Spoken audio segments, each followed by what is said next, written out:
It was the late 1960s, and J. Edgar Hoover smelled trouble. The status quo, hallowed by hate, sanctioned by Jim Crow, was beginning to crack. Behind the scenes, Hoover's Federal Bureau of Investigation was keeping watch.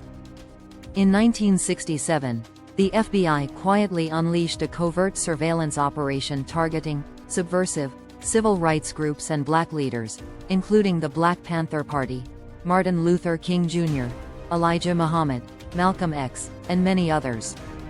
Malcolm X was one of many activists targeted by the FBI. The Bancroft Library, San Francisco Call Bulletin Collection, Bank Pic 1959.010 NEG, Part 3, Box 201, 101063.03. The objective, according to an FBI memo, to expose, disrupt, misdirect, discredit, or otherwise neutralize the radical fight for black rights and black power. Details of that sabotage plaster internal FBI records, with thousands of pages scattered across a medley of databases. Now, the UC Berkeley Library is working to put those pieces together. In May, just before the movement for Black Lives cascaded over the planet, the Berkeley Library acquired a digital database of FBI records on the surveillance of African Americans throughout the 20th century, expanding the trove of federal records the library has assembled over the years. Today, the materials provide not only a window into the FBI's past abuse, but also an unplanned guide for the black activists demanding racial justice again, now 50 years later. These documents reveal and confirm the kind of root investment in anti-blackness and quelling dissent that has long been part of our government structure, says Lee Rayford, a professor of African American Studies at UC Berkeley. We can only imagine the extent to which the current administration, and the current FBI, is working to discredit, disrupt, and destroy Black Lives Matter and other movements. I'm hoping that a new generation of researchers will learn new lessons for how to outmaneuver these attempts. A double evil, one of the biggest lessons contained in the documents is abundantly clear. Whatever you do, don't let them think you're a communist. For Hoover, an Ahab-type character in pursuit of his cursed whale, the mere whiff of such leanings could trigger the dirtiest of tricks in the FBI's arsenal. No holds were barred, said Assistant FBI Director William C. Sullivan in his testimony for the U.S. Senate's Church Committee, as recorded in documents held by the library and freely available on the digital repository Hathi Trust. We have used these techniques against Soviet agents. They have used them against us. We did not differentiate, Sullivan said. This is a rough, tough business. The FBI's surveillance of African Americans and black rights organizations, whom the FBI called black extremists, or black nationalist hate groups, grew out of the Bureau's larger espionage operation known as COINTELPRO, the now infamous program launched in 1956 to snuff out communism in the United States. Other radical groups, including socialists and anti-war activists, were soon added to the agenda. In Hoover's view, it went something like this: there were communists in the civil rights movement. Never mind that there were black people fighting for their lives. The threat of communism became a way in which to undermine black radical movements, says Ula Taylor, a campus professor of African American Studies who used underground newspapers held by the library and FBI surveillance records on the Nation of Islam for her book The Promise of Patriarchy: Women and the Nation of Islam. All of these black organizations understood that the way in which the federal government could take down their organization was by painting them red. It was like a double evil, notes Jesse Silva, scholarly resources strategy and federal government information librarian, who helped acquire the FBI records.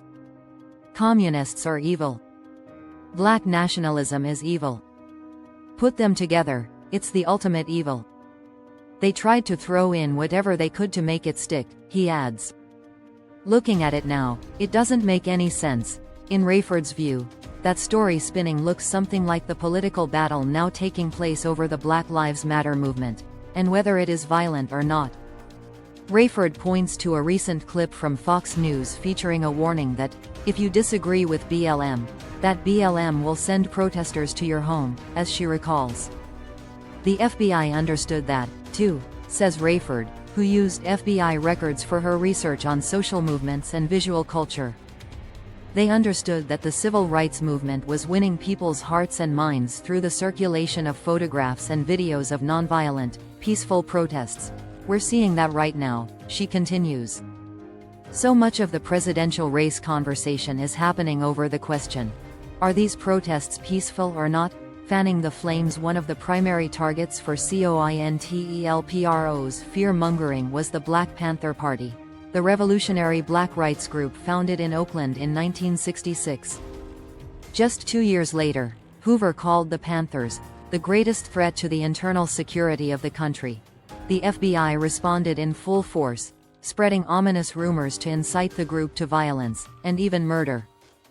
As the library's documents show, when conflict arose between the Black Panther Party and the U.S. organization, another Black Power group, FBI officials directed field offices to exploit all avenues of creating further dissension, and to submit regular reports on imaginative and hard-hitting counterintelligence measures aimed at crippling the BPP. 1. Imaginative suggestion? Sending a fake letter from U.S. to the Black Panthers warning that U.S. planned to ambush leaders of the BPP in Los Angeles, as noted in a 1968 memo in the Berkeley Library's database. It's difficult when you have some of this vitriol and nastiness, Silva says. But we want to collect that, because that's how society is going to grow, by shining a light on this and saying, is this what we want to be, or do we want something better? The new collection, acquired from Gale, an educational publisher and online database, contains not only the COINTELPRO records, but also the surveillance files of many important black figures and organizations of the day, including Thurgood Marshall, Marcus Garvey, the NAACP, and many others. Additional records, including Hoover's confidential documents and FBI files on Martin Luther King Jr. and the Student Nonviolent Coordinating Committee, or SNCC, are also available through the library via ProQuest, the massive online repository. The California Digital Library, which licenses content for users across the University of California, is also currently trialing ProQuest's extensive civil rights and the Black Freedom Struggle collection, which holds additional FBI records and the personal papers of many civil rights groups and activists. Details of the FBI's harassment of the Panthers and other black groups are especially shocking given the justification for its illegal acts: to prevent violence. As black rights activist Stokely Carmichael told a packed Greek theater during a campus visit in 1966, this country is too hypocritical, and we cannot adjust ourselves to its hypocrisy. White people beat up black people every day. Don't nobody talk about nonviolence, continued Carmichael, then the leader of SNCC, a civil rights organization that was also heavily surveilled. But as soon as black people start to move, the double standard comes into being. You can't defend yourself. That's what you're saying. Staying one step ahead. Fast forward to 2020. And the hypocrisy is still rampant. COINTELPRO operations officially ended in the 70s, when an FBI office was burglarized and details of the program were exposed to the public. But its legacy is alive and well. In 2017, amid widespread Black Lives Matter protests, a leaked report from the FBI's counterterrorism unit defined the security threat posed by so-called black identity extremists, a name that, for many, echoes the inflammatory labels given to civil rights groups during the era of COINTELPRO. In the 2017 report, FBI officials warned that perceptions of police brutality against African Americans were likely to spur lethal violence against law enforcement. Last year, leaked documents obtained by the left-wing news group The Young Turks exposed an FBI operation titled Iron Fist, designed to proactively address this priority domestic terrorism target by focusing FBI operations via enhanced intelligence collection efforts, including the use of undercover agents. We know the extent to which the government has worked to destroy black rights organizations and is continuing to do that work, as we're seeing with the Movement for Black Lives, writing them off as terrorist organizations, Rayford says. But the fight looks a little different this time around, she says. With detailed records of the FBI's abuses on full display, a new generation of black activists can stay one step ahead. One of the things that makes Black Lives Matter so fascinating and so enduring over these last few years is it is decentralized, Rayford says, pointing to the FBI's past assailment of figures such as King. You can't necessarily identify a specific leader of Black Lives Matter, so a single person can't be identified, targeted, and neutralized. The movement becomes resilient.